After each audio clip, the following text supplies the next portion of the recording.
Bonjour et bienvenue à l'introduction de notre étude de la leçon de l'école du sabbat du troisième trimestre 2021 qui s'intitule « Le repos en Christ ». Vous avez l'habitude d'avoir une fois par trimestre un invité qui, depuis l'église du campus de Collonges sous Salève, nous introduit dans le thème du trimestre avec un panel de personnes qui lui posent des questions et qui discutent entre elles. Exceptionnellement, nous vous proposons une émission enregistrée. Ce trimestre, notre invité, Sully Payette, professeur de théologie systématique à la faculté adventiste de théologie à Collonges, nous donnera quelques pistes de réflexion sur ce beau thème du repos en Christ. Avant de lui donner la parole, Yolande Grezet, responsable de la librairie Vie et Santé en Suisse, nous a sélectionné quelques livres qui accompagneront et enrichiront parfaitement l'étude de ce trimestre. On les découvre ensemble.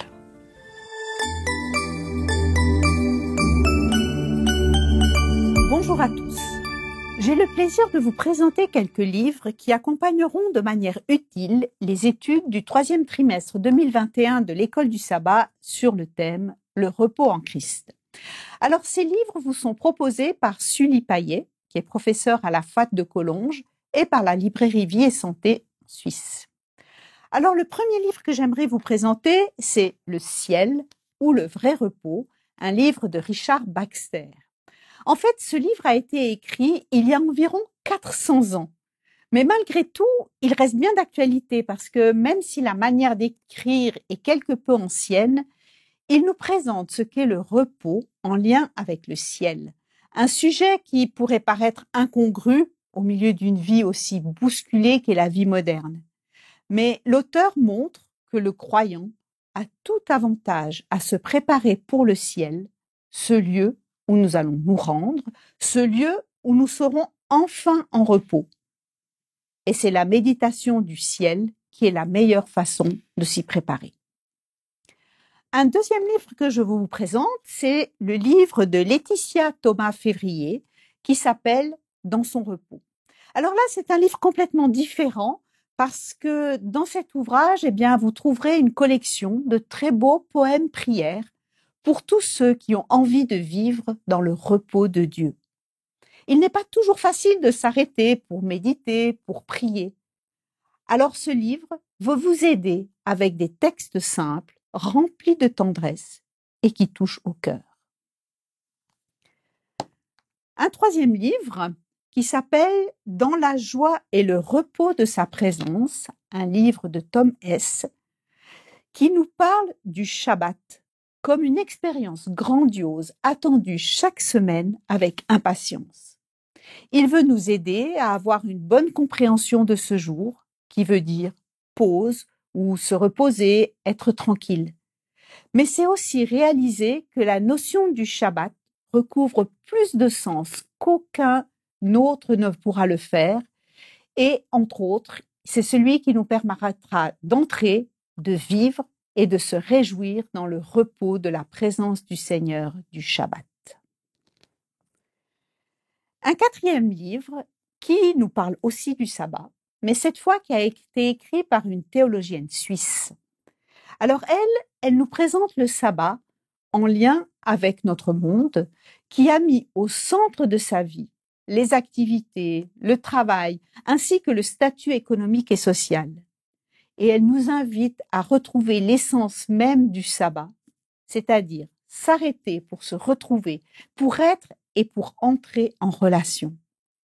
Dans cet ouvrage, vous y trouverez des études de textes bibliques sur le sabbat, tout un chapitre sur la tradition juive, et pour finir, comment vivre et pratiquer le sabbat aujourd'hui.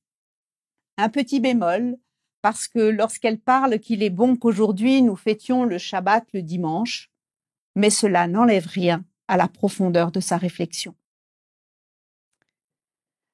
Un autre livre un petit peu plus poétique, c'est Paroles, prières en vol. Un livre pour prendre à nouveau le temps de vivre le repos. Il y a dans ce livre 52 versets bibliques tirés de la version Paroles de vie. Ils sont proposés et suivis d'une brève méditation à partir d'un mot du texte biblique. Le tout accompagné de magnifiques photos qui invitent également à réfléchir et prendre le temps de se reposer. Face à notre quotidien surchargé, ces textes parlent de patience, de persévérance, de douceur, de repos, des mots qui font du bien. Et là, le dernier livre que je vous propose, alors je n'ai pas le livre en chair et en os, parce qu'on me l'a présenté samedi et je n'ai malheureusement pas eu le temps de le commander, mais je vous présente déjà sa couverture. C'est le livre qui s'appelle « Venez vous reposer » de Michel Van Herde.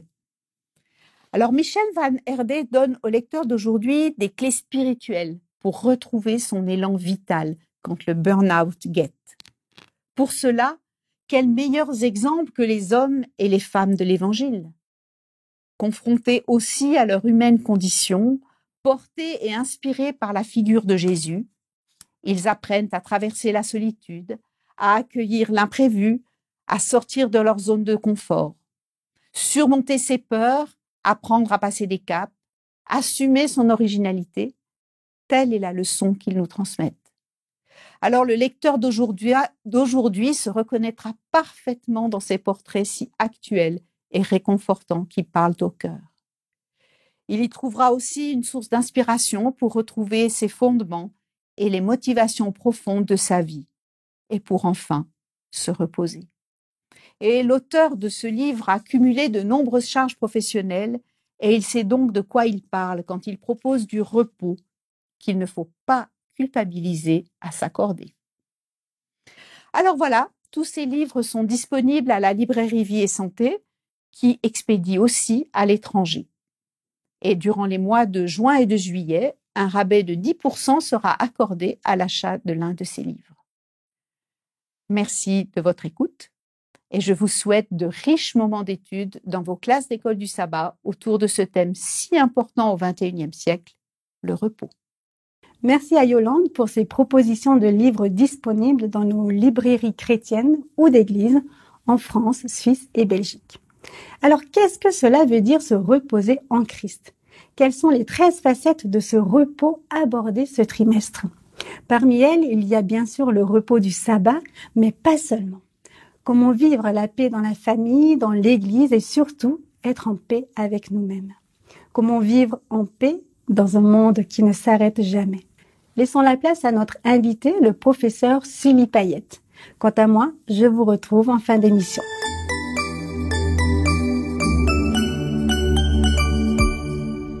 J'ai le privilège aujourd'hui de vous présenter l'introduction à la leçon du 3e trimestre qui s'intitule « Le repos en Christ ».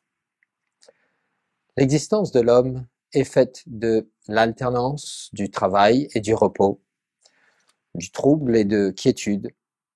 Pour vivre pleinement, il semble que les contraires doivent coexister. La recherche et la jouissance, la chasse et la prise, le désir et l'étreinte. Si l'homme a trouvé, c'est pour chercher encore, comme insatiable. Si l'Ecclésiaste reconnaît cela, il le refuse pour attendre la mort qui mettra fin à ce qu'il appelle une vanité. Il n'est pas de repos pour l'homme ni jour ni nuit. À quoi bon chercher puisqu'on n'atteint jamais? Ecclésiaste chapitre 8 verset 16. Ce qui lui reste cependant sous le regard de Dieu, c'est la modeste jouissance du moment présent. La tradition biblique dans son ensemble maintient cependant l'alternance et en découvre le sens. Ce qui chez l'homme est succession et peine coïncide purifié en Dieu. Le vrai repos n'est pas cessation mais accomplissement de l'activité. Alors il devient dès ici-bas un avant-goût du ciel. Ce trimestre inaugure une série d'études intitulées « Repos en Christ ». En effet, la société du XXIe siècle est pleine de gens agités. L'inquiétude et l'anxiété associées à l'incertitude quant à l'avenir contribuent à cette agitation de l'âme. Et les professionnels de la santé mentale sont de plus en plus préoccupés par le nombre croissant de personnes atteintes de dépression parmi leurs patients. On estime qu'il y a plus de 300 millions de personnes souffrant de dépression dans le monde et les projections disent que la dépression surpassera les maladies cardiaques comme principale cause de décès dans quelques décennies. Les ventes mondiales d'antidépresseurs dépassent à présent les 6 milliards de dollars selon les projections de Thomson Reuters Pharma à partir des prévisions générales des analystes. Plus de 270 millions de prescriptions d'antidépresseurs sont faites chaque année, rien qu'aux États-Unis.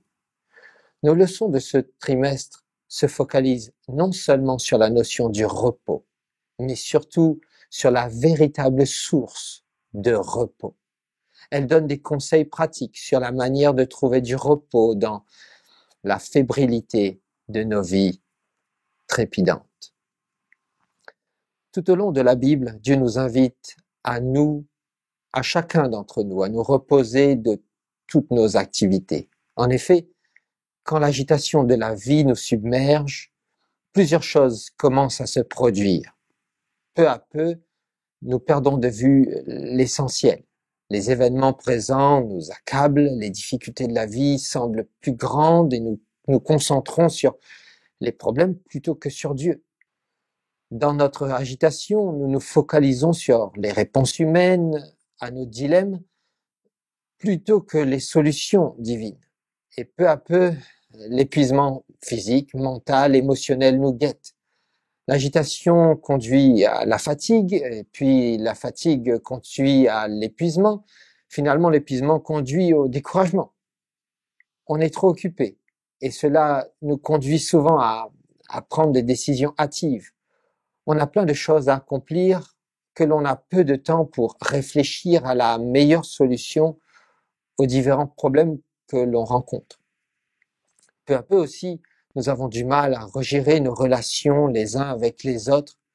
On est trop occupé à résoudre nos problèmes et il peut arriver que l'on néglige les relations même avec ceux que l'on aime le plus. On ne se rend plus forcément compte qu'en face de nous, il y a des personnes réelles qui elles aussi souffrent et nous avons besoin les unes des autres, les uns des autres. Peu à peu, et finalement, nous négligeons aussi la prière, l'étude de la Bible. Et par conséquent, c'est notre vie spirituelle qui en pâtit. L'agitation produit la fatigue et la fatigue produit l'inefficacité, un manque de discipline, l'incapacité à contrôler ses émotions et finalement une érosion de la vie spirituelle personnelle. Ellen White nous donne ce conseil. Tous ceux qui sont à l'école de Dieu ont besoin d'heures paisibles de communion avec leur propre cœur, avec la nature et avec Dieu. En eux doit être révélée une vie qui n'est pas en harmonie avec le monde, ses coutumes et ses pratiques. Ils ont besoin d'une expérience personnelle pour acquérir la connaissance de la volonté de Dieu. Nous devons individuellement l'entendre parler au cœur. Quand toute autre voix a été étouffée et que dans la tranquillité nous demeurons devant lui, le silence rend plus distincte la voix de Dieu. Il nous commande. Arrêtez et sachez que je suis Dieu. Psaume 46, verset 11. Voici la préparation efficace à toute action pour Dieu. Au milieu des foules pressées et du courant des activités intenses de la vie, celui qui est ainsi rafraîchi sera enveloppé d'une atmosphère de lumière et de paix. Il recevra un nouveau don de force physique et mentale. Sa vie exhalera un parfum et révélera une puissance divine qui atteindra le cœur des hommes. Ministère pour la guérison, page 44. Et ici, nous avons la première source de repos. Le repos doit se trouver en Dieu. Cherchez ce repos en Dieu. Un autre repos qui nous est cher en tant qu'adventistes, c'est le repos du sabbat. Et on peut le trouver dans Genèse au chapitre 2 et le verset 2. Et la version Tob nous lit comme suit. Dieu acheva au 7e jour l'œuvre qu'il avait faite. Il arrêta au 7e jour toute l'œuvre qu'il avait faite. Le mot traduit par se reposer dans nos versions a d'abord le sens de cesser, et c'est ce que la version TOB nous dit ici. Il ne s'agit pas simplement de se reposer, mais de cesser pour se reposer.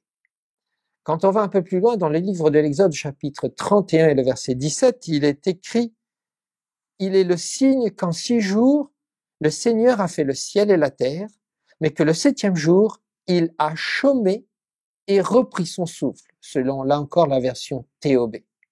Ainsi, cesser une activité dans le but de reprendre son souffle, de se restaurer, se reposer, voire d'en faire un jour de fête. Voilà la nuance de se reposer. Il peut néanmoins nuancer la notion de reprendre son souffle ici. Il faut tout de moins nuancer. Dans ce verset se trouve un anthropomorphisme très audacieux. La forme du verbe reprendre son souffle est liée à vie, âme ou plus précisément souffle, gorge. Le verbe est généralement traduit par « il était rafraîchi », offrant ainsi une image très humaine. Ailleurs, le verbe est utilisé pour les animaux comme pour les personnes. L'anthropomorphisme est donc clairement destiné à enseigner aux gens à s'arrêter et à se rafraîchir, à la fois physiquement, émotionnellement, spirituellement, en ce jour de repos. En effet, c'est un anthropomorphisme parce que le fait que Dieu s'est reposé n'implique pas qu'il était fatigué du travail.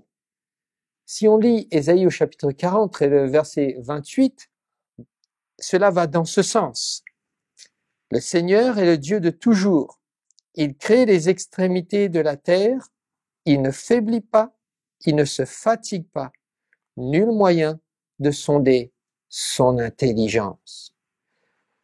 La facilité sans effort avec laquelle tout se fait au chapitre 1 suggère le contraire d'un besoin de repos pour Dieu.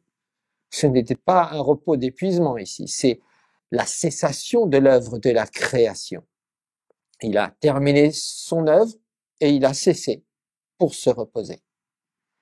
Un autre point important que l'on trouve dans Genèse chapitre 2 verset 2, c'est que le fait que c'est Dieu qui a institué ce repos. Comme un clin d'œil, le Créateur donne l'exemple à ses créatures. C'est un jour consacré, mis à part, il est de Dieu et pour Dieu. Mais Dieu choisit d'en faire un temps de rencontre avec sa créature. Et c'est peut-être pour cela que Dieu nous a montré à quel point une journée entière de repos pouvait être importante. Sachant que nous travaillerons toute la semaine, il nous a consacré une journée entière à nous brancher sur lui.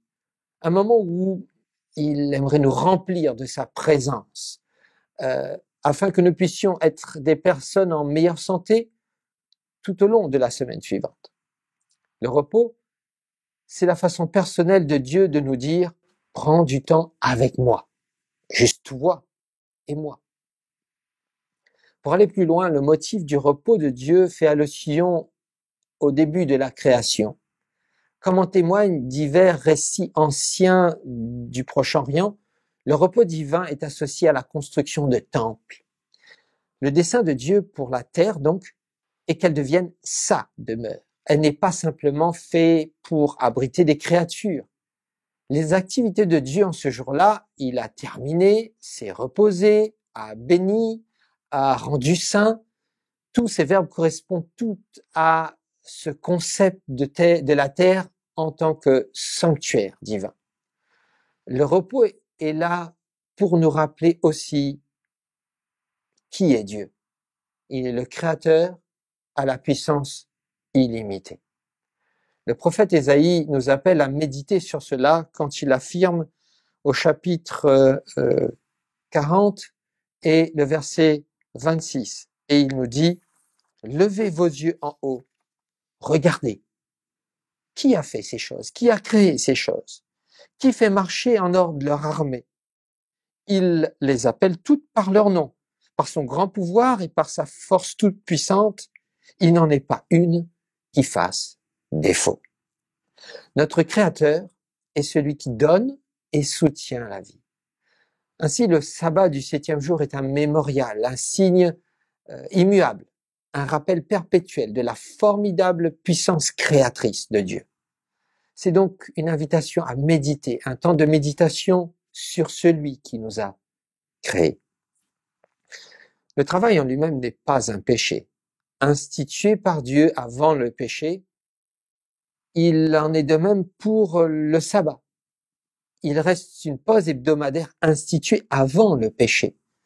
Mais le péché a perverti toutes ces choses, aussi bien le travail que nous faisons, comme nous pouvons le voir dans Genèse chapitre 3, le verset 17 à 19.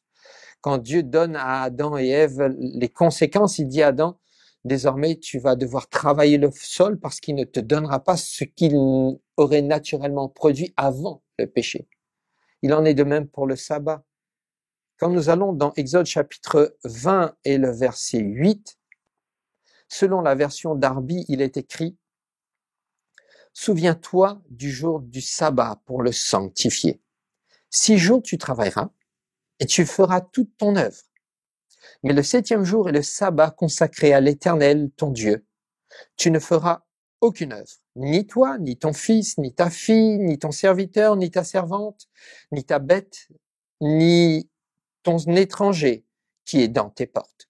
Car en 6 jours, l'Éternel a fait les cieux et la terre et la mer et tout ce qui est en eux, et il s'est reposé le 7e jour. C'est pourquoi l'Éternel a béni le jour du sabbat et l'a sanctifié. Le premier verbe que l'on peut voir ici dans ce verset est le verbe « souviens-toi ». Il est à l'absolu infinitif. Il fonctionne ici à la place de l'impératif emphatique, comme on dit en hébreu. L'absolu met l'accent sur l'idée verbale de la base de la racine, c'est-à-dire le souvenir. Le verbe comprend l'activité mentale de ce rappel et de réflexion, ainsi que sur les actions conséquentes pour un tel rappel. Il y a le risque d'oublier, mais pas forcément et uniquement intellectuellement. On peut connaître le sabbat, vivre le sabbat, mais sans véritablement le vivre intérieurement. Il y a là encore une invitation à un mémorial. Il faut choisir de le mettre à part parce que Dieu a donné l'exemple et il nous dit « fais comme moi ». Mais le mettre à part, c'est aussi préparer le sabbat. Je ne peux pas simplement entrer dans le sabbat sans préparation au préalable. C'est comme partir en vacances sans s'y être préparé à l'avance. Si on ne sait pas encore où on va, si l'on ne fait pas de réservation au préalable, si on ne prévoit pas de budget, on ne peut pas correctement aller en vacances ou même jouir des vacances. Il en est de même pour le sabbat. Comme il m'a offert le repos, Dieu me convie à cesser de travailler et ainsi le sabbat n'est pas que pour moi. Si on revoit le verset, remarquez que ce n'est pas que pour moi. Le verset montre l'exemple qu'il faut le faire pour d'autres que moi. Au verset 10, tu ne feras aucune œuvre, ni toi, ni ton fils, ni ta fille, c'est-à-dire des êtres qui me sont légitimes. Mais cela ne s'arrête pas là. C'est aussi pour des serviteurs, mes bêtes, mes propriétés, voire même l'étranger qui est dans mes portes. Si je suis invité à ne pas oublier, je suis demandé à ne pas imposer ce repos à l'autre. Imposer de travailler à l'autre, excusez-moi. Est-ce qu'à la maison, j'ai une bonne, par exemple? Vais-je lui demander de travailler chez moi alors que moi, je vais vivre mon sabbat? On peut retrouver cette notion ailleurs dans le livre du Deutéronome, au chapitre 5 et le verset 12. La version du Semeur nous traduit le texte comme suit. Observe le jour du sabbat, fais-en un jour consacré à l'Éternel, comme l'Éternel ton Dieu te l'a commandé. Tu travailleras pendant 6 jours et tu feras tout ce que tu as à faire. Mais le 7e jour est le jour du repos consacré à l'Éternel ton Dieu. Tu ne feras aucun travail ce jour-là, ni toi, ni ton fils, ni ta fille, ni ton serviteur, ni ta servante, ni ton bœuf, ni ton âne, ni ton bétail, ni l'étranger qui réside chez toi, afin que ton serviteur et ta servante se reposent comme toi.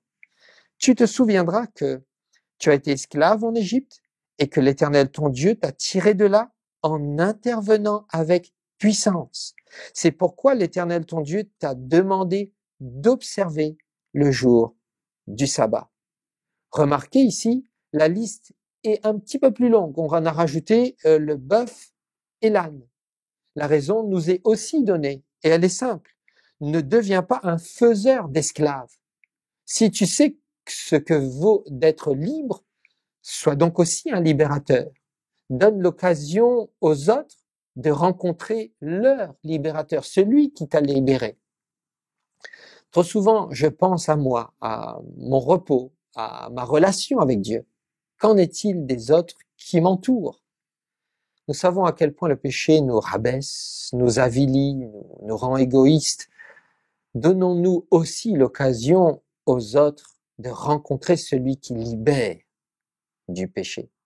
Il y a dans le verbe Shabbat aussi la notion de prendre des vacances, où je peux en jouir autrement que par un travail séculier. Il y a un autre verbe pour le repos que l'on trouve dans Exode chapitre 20 et le verset 11. Il est dit, car en 6 jours, l'Éternel a fait les cieux, la terre, la mer et tout ce qui est en eux, et il s'est reposé le 7e jour. C'est pourquoi l'Éternel a béni le jour du sabbat et l'a sanctifié. Le verbe qui est utilisé en hébreu pour le mot reposer traduit non seulement l'absence de mouvement, mais l'installation dans un lieu particulier, qu'il soit concret ou abstrait, avec des accents de finalité, ou en parlant de façon abstraite, de victoire et de salut. Il ne s'agit pas de cesser tout simplement, il faut aussi mettre un terme à une absence de mouvement. Pour mieux comprendre cela, revenons à Genèse chapitre 2 et le verset 15. Il est dit, « L'Éternel prit l'homme et le plaça dans le jardin d'Éden pour le cultiver et pour le garder. » Si vous voyez le mot « placer » ici, il ne traduit pas l'idée de mettre simplement à un endroit, ce que l'on peut voir au chapitre 2, le verset 8. Mais il s'agit aussi d'installer dans un état de repos. L'auteur avait déjà noté cela dans Genèse 2, verset 8, que Dieu avait mis Adam et Ève, l'être humain, dans le jardin. Au verset 15, il revient sur ce point, mais il rappelle le but pour lequel Dieu a mis l'être humain là. Et 2 points importants du verset 15 risquent d'être obscurcis par les traductions. Le premier est le changement par rapport au verset 8 dans le mot hébreu pour maître. Contrairement au verset 8, où un terme courant est utilisé pour maître, au verset 15, l'auteur utilise un terme qu'il a réservé ailleurs pour 2 usages particuliers, le repos et la sécurité de Dieu, qu'il donne à l'être humain dans le pays, par exemple, dans la dédicace de quelque chose, dans la présence de Dieu. Et ainsi, on remarque que le repos ici, ce n'est pas simplement une cessation, mais une tranquillité et une célébration en Dieu. Un commentateur dit ceci sur le verset suivant. Le verbe exprime ici le fait que Dieu y a été placé pour mener une vie de repos. Non pas en effet dans l'inactivité, mais dans l'accomplissement du cours qui lui était assigné, ce qui était très différent de la peine et de l'agitation du labeur là, dans lequel il a été plongé par le péché.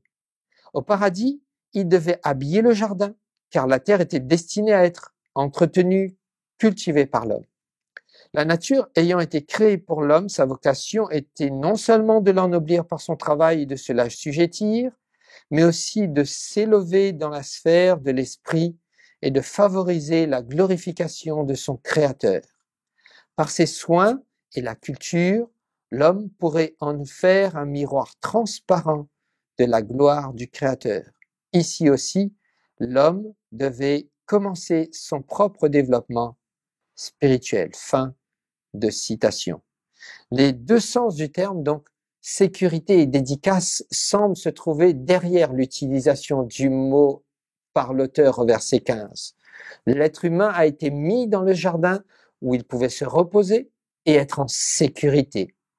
Et l'être humain a été mis dans le jardin en présence de Dieu où il pouvait avoir la communion avec Dieu. Et si on revient donc à Exode chapitre 20 et le verset 8, il ne s'agit pas de simple notion de se reposer physiquement. Dieu invite chaque être humain à venir à la fois communier en sa présence et à y venir en toute sécurité, en toute sérénité. Nous avons là encore une autre notion importante du repos, une troisième notion que nous trouvons dans Josué chapitre 11 et le verset 23. Josué chapitre 11 et le verset 23. Josué s'empara donc de tout le pays selon tout ce que l'Éternel avait dit à Moïse. Josué le donna en héritage à Israël, à chacun sa portion d'après leur tribu, puis le pays fut en repos, sans guerre.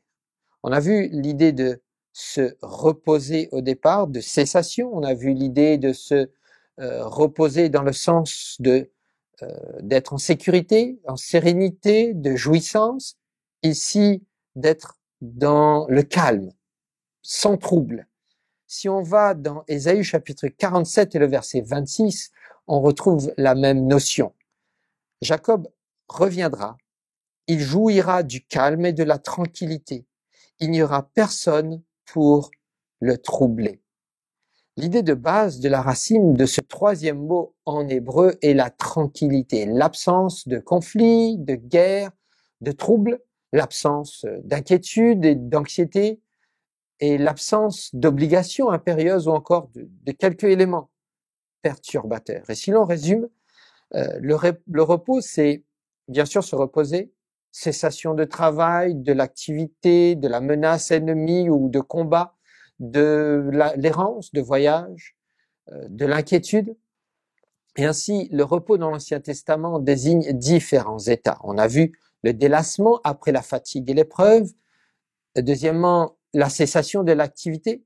Mais on se rend compte que même si on cesse de travailler et si on s'allonge pour dormir, on peut ne pas trouver du repos.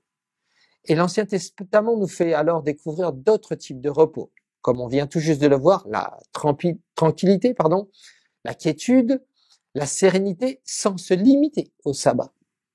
On est en repos quand on ne redoute pas les ennemis et quand on ne fait pas la guerre. Quatrièmement, le repos, c'est aussi pour désigner un lieu de repos. Le pays de Canaan est le repos assigné par Dieu à son peuple au même titre que le jardin d'Éden pour Adam et Ève. Un cinquième point pour le repos, c'est le tombeau. En effet, le repos est assuré à celui qui descend dans la tombe. Il ne peut plus penser, méditer, jouir du fruit de son travail, mais il ne souffre plus non plus des maux terrestres auxquels il aurait pu être affecté. Le dernier point, et peut-être le plus important, c'est la notion de paix intérieure. Le repos est lié à cette notion de paix quand on cherche la voie du salut, c'est-à-dire du bien, et que l'on la suit. On le trouve, le repos ainsi, en Jésus. Il doit se vivre dans le repos en Jésus. Si le repos doit se vivre de façon particulière le jour du sabbat, elle n'est pas limitée à ce jour de repos. Le repos nous est proposé d'être vécu en Jésus, et pas simplement le sabbat, mais tous les jours. Dans Ésaïe chapitre 30 et le verset 15, selon la version TOB, il nous est dit « Car ainsi parle le Seigneur Dieu, le Saint d'Israël, votre salut est dans la conversion et le repos. Votre force est dans le calme et la confiance. Mais vous ne voulez pas. » Parce que le peuple d'Israël hébreu a préféré à se confier dans les chevaux de l'armée égyptienne plutôt que de se reposer sous les soins de Dieu. le Saint leur avait tendu les bras, il leur avait donné tout ce dont il avait besoin, mais ils ont refusé. Ils auraient pu se cacher sous les ailes comme des poussins, mais ils ne l'ont pas fait. Pourquoi pas, me direz-vous? Car admettre que nous avons besoin de Dieu, c'est admettre notre limitation. Et cette admission, l'esprit humain déchu le déteste. Le retour et le repos sont la prescription de Dieu pour leur situation. Leurs préparatifs effrénés ne leur serviront finalement à rien. Combien mieux admettre leur impuissance et expérimenter la sollicitude de Dieu que d'insister sur leur capacité à faire face et à se priver de ce confort. Repentir et se reposer dans le calme et dans la confiance, c'est la solution de Dieu. La repentance signifie ici retourner en termes d'alliance de Dieu avec l'obéissance due et le respect de la parole de Dieu. Repos signifie arrêter tous les vains efforts de rébellion contre Dieu. Silence et confiance signifiait que le peuple devait mettre un terme à ses moqueries hautaines, plutôt que de s'humilier devant l'Éternel et attendre patiemment son acte rédempteur vis-à-vis de cette armée étrangère. Le retour est habituellement considéré comme ayant à voir avec la repentance, se détourner de notre autonomie pour revenir à Dieu. Il parle de renoncer à ses propres efforts. Le salut consiste aussi dans la victoire sur le mal. Cela implique le pouvoir d'agir en tant que fils et filles de Dieu. Israël devait avoir un pouvoir, une vraie force qui se manifesterait sur ses ennemis. Mais ce pouvoir se trouvait dans le calme et la confiance. Totalement contradictoire, me direz-vous, mais pas dans les activités frénétiques qui le caractériseraient à présent. Et on peut essayer de dormir et de se reposer et essayer d'observer le sabbat, nous aussi aujourd'hui, sans forcément retrouver ou simplement trouver même le repos intérieur. Pour cela, Hébreux au chapitre 4 et le verset 9 et 10, selon la version français courant, nous laisse là encore une réponse pour le repos intérieur. Ainsi, un repos semblable à celui du 7e jour reste offert au peuple de Dieu. Car celui qui entre dans le repos, préparé par Dieu, se repose de son travail comme Dieu s'est reposé du sien. Quel est l'objectif du passage dans Hébreux au chapitre 4 et le verset 9 et suivant? Hébreux souligne le besoin de persévérance et de fidélité dans la communauté chrétienne. La discussion sur le repos de Dieu est subordonnée à cet objectif plus spécifique et il est utilisé pour motiver les croyants à rester et à être fidèles. C'est pourquoi il n'y a pas de discussion détaillée sur la nature du repos que Dieu a offert à son peuple dans le passé, mais qui est toujours disponible aujourd'hui. Un mot qui va revenir régulièrement dans le chapitre 3 et 4 des Hébreux. Il clarifie également l'accent dans Hébreux 4 sur le problème de l'incrédulité et de la désobéissance. Le besoin de diligence dans la vie chrétienne. Le passage n'est pas une exposition théologique de l'accomplissement typologique du sabbat donc, ou de la nature du sabbat, ou du repos eschatologique. C'est d'abord et tout simplement une exhortation à être fidèle, à une fidélité à Dieu. L'Ancien Testament contient une théologie du repos de Dieu en plus de la théologie du sabbat qui traite de la promesse du repos de Dieu à son peuple dans le pays et à son propre repos dans le temple. Dans le psaume 95, verset 11, il nous démontre que la promesse du repos de Dieu trouvée dans l'Ancien Testament n'a pas été accomplie à cause de l'incrédulité de son peuple. Par conséquent, l'Épître aux Hébreux n'identifie pas le repos avec l'entrée dans le pays de Canaan. Par conséquent, le repos reste à accomplir et les croyants sont exhortés à faire tout leur possible pour rentrer dans ce repos, au verset 11.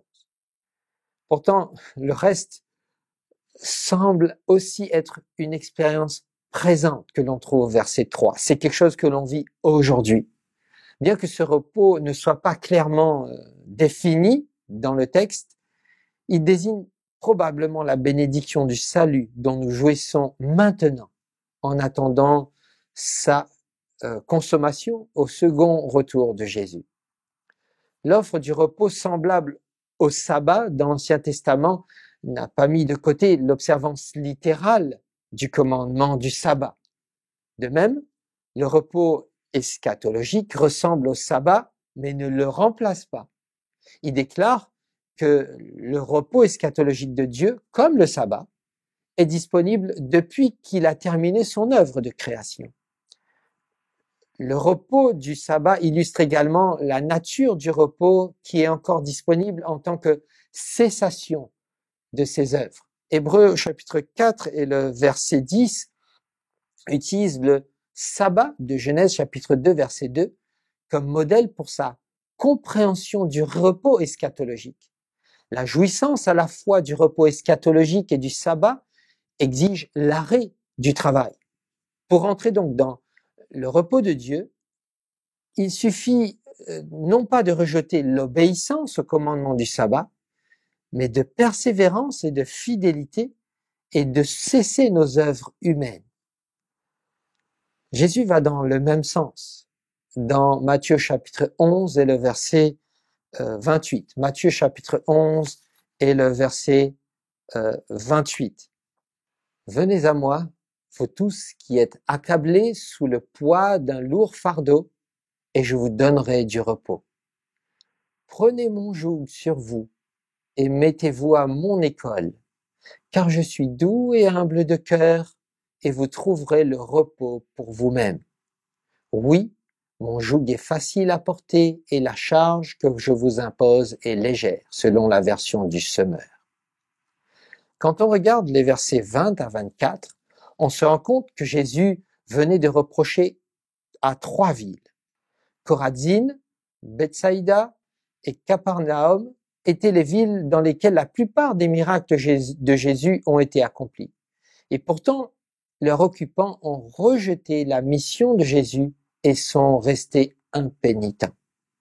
Au verset 25, Jésus s'écrie « En ce temps-là, Jésus prit sa parole et dit « Je te loue, Père, Seigneur, du ciel et de la terre, de ce que tu as caché ces choses aux sages et aux intelligents, de ce que tu les as révélées aux enfants. » Le message et les activités du royaume des cieux nécessitent à la fois foi et humilité pour être compris. Ceux qui se disent sages et intelligents ne se repentent pas et refusent obstinément d'accepter l'évangile. Seuls ceux qui se comportent comme des petits enfants peuvent recevoir l'évangile, tout simplement parce qu'ils le reçoivent avec une foi simple, celle d'un enfant. Ainsi, quand on arrive au verset 28, le joug dont Jésus parle fait mention de 2 animaux qui tirent une charge, une lourde charge, et cette métaphore est là comme une soumission à une autre personne. Cette métaphore était courante aussi dans le judaïsme vis-à-vis de la loi. L'interprétation pharisienne de la loi, avec sa longue liste de proscriptions, était devenue un fardeau écrasant pour ceux qui voulaient l'observer. Mais étant considéré par le peuple comme d'origine divine, il fallait l'observer. Le joug du disciple de Jésus, d'autre part, apporte lui le repos par un simple engagement vers lui, se soumettre totalement à lui. Une autre version lit comme suit. Êtes-vous fatigué? Épuisé? Épuisé par la religion? Venez à moi.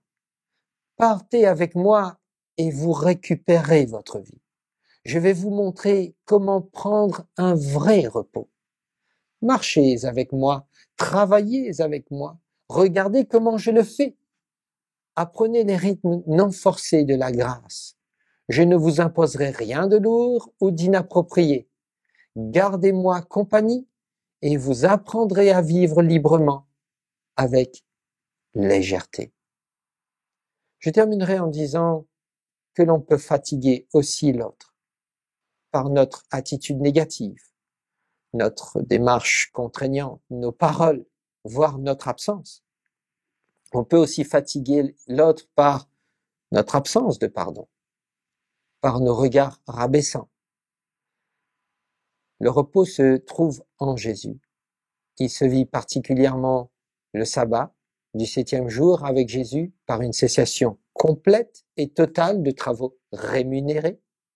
Mais le repos doit être aussi vécu dans le travail des 6 jours de la semaine, toujours en compagnie de mon Sauveur et Seigneur, afin de proposer ce repos de Jésus aux autres.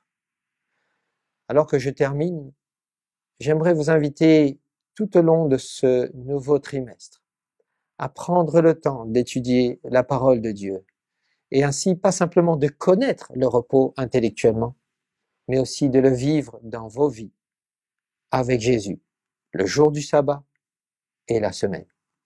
C'est là tout ce que je souhaite pour vous. Prions ensemble. Tendre Père, je te remercie pour le repos que tu nous proposes.